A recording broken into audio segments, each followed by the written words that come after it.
Kumusta mga brad? Sa ngayon nga po, napakadami na talagang motor na magkakamuka. Yung iba pa nga identical talaga, magkaibang brand naman. Hindi ko alam kung bakit nila kinokopya yung design ng ibang motor. Pwede naman silang gumawa ng sarili nilang design. At karamihan nga po sa mga gumagawa ng ganon ay made in China. Na dati nga po ay hate na hate ng mga tao. Pero sa ngayon gustong gusto na nila. Kada nga po may bagong labas, hindi na sila mapakali. Gusto na agad nilang bumili. Pero wala pa rin makakatalo sa bold ni Wally.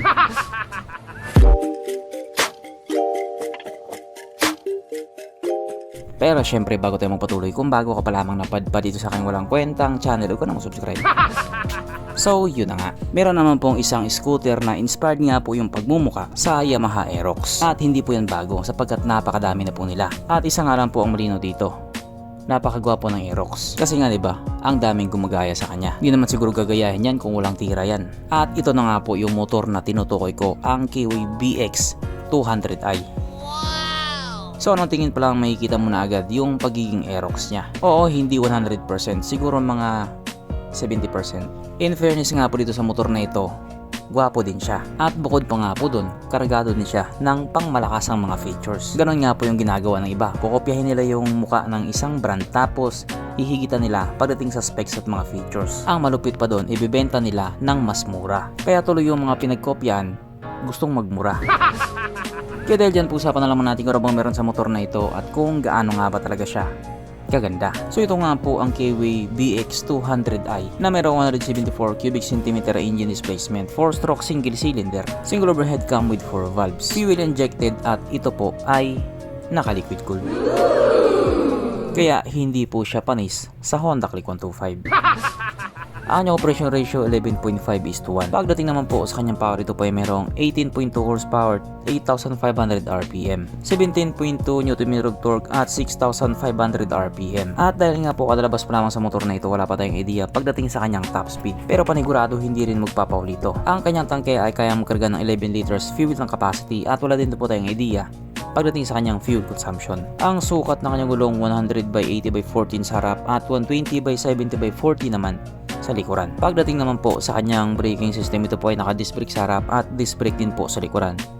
Malupit dito, ito po ay naka-dual channel ABS. Pagdating nga po sa bagay na yun, hindi po nila tinitipid yun. Mas nagtitipid pa nga yung mga leading brand. Ang kanyang seat height ay may taas na 790mm at 135mm naman ang kanyang ground clearance. At ang motor na ito ay may kabuuang bigat na 153 kg. So mas mabigat nga po ito kung ikukumpara doon sa mga Aerox na original. I mean doon sa totoong Yamaha Aerox. Makapunta naman po tayo sa iba pa niya mga features. So ang ilaw nga po sa motor na ito, naka full LED na po. Ang kanyang gauge panel, ito po ay naka full digital. Syempre katulad doon sa ibang motor, ito po ay naka keyless na rin.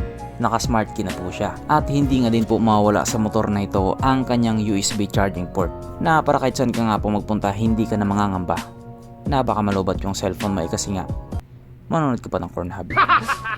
At ang isa nga din po sa pangmalakasang feature na nilagay nila dito sa motor na ito, meron po siyang camera. Yes po, may built-in na po siya na dashcam, na dati nga po kadalasan makikita lang natin yan sa mga 4 wheels. Pero dito, madalas nyo rin nakikita to sapagkat nandito na nga po tayo sa exciting na part, ang kanyang mga suspension. So sa harapang bahagi nga po, ito ay ginamitan ng telescopic fork at sa likuran naman ito po ay gumagamit ng dual shock absorber na may subtank, na ayon nga po sa mga taong nakagamit sa motor na ito, maganda ang bounce.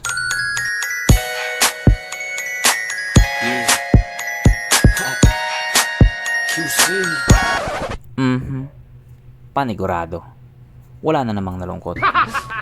At dahil wala nga pong nalungkot, alamin na po natin kung present nga ba sa motor na ito yung tatlong pinaka-importanting features. So una na nga po dito, ang kanyang lagayan ng stallion. At good news mga brad, meron siyang ganon. Meron siyang lagayan ng stallion. Kaso lang, wala po siyang sabitan ng pulutan.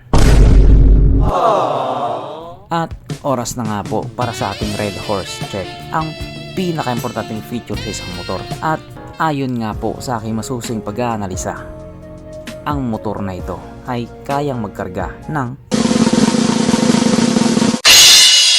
isang kahong red horse at kasya pa isang kahon sa kanyang underseat compartment.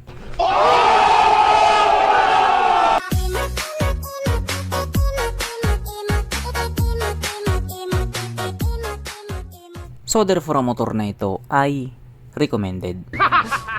At pagdating naman po sa kanyang presyo, ito nga po ay mayroong 8,288 Malaysian ringgit na kung i-convert nga po natin into Philippine peso, ito po ay papatak lamang ng 119,000 pesos. So mas mababa po yung presyo nito kung ikukumpara doon sa Yamaha Aerox. At para naman doon sa tanong kung kailan siya nalabas sa Pilipinas, yun po hindi ko alam. Pero sana ngayong Pasko, matupad yung wish mo. Pero mas maganda ako makompleto yung wish ni Cara David. Alam nyo na yun. So hanggang dito na lang muna mga brad. Kung may gusto kong sabihin or gustong idagdag doon sa mga sinabi ko, mag-comment ka na lang sa baba. Okay, bye.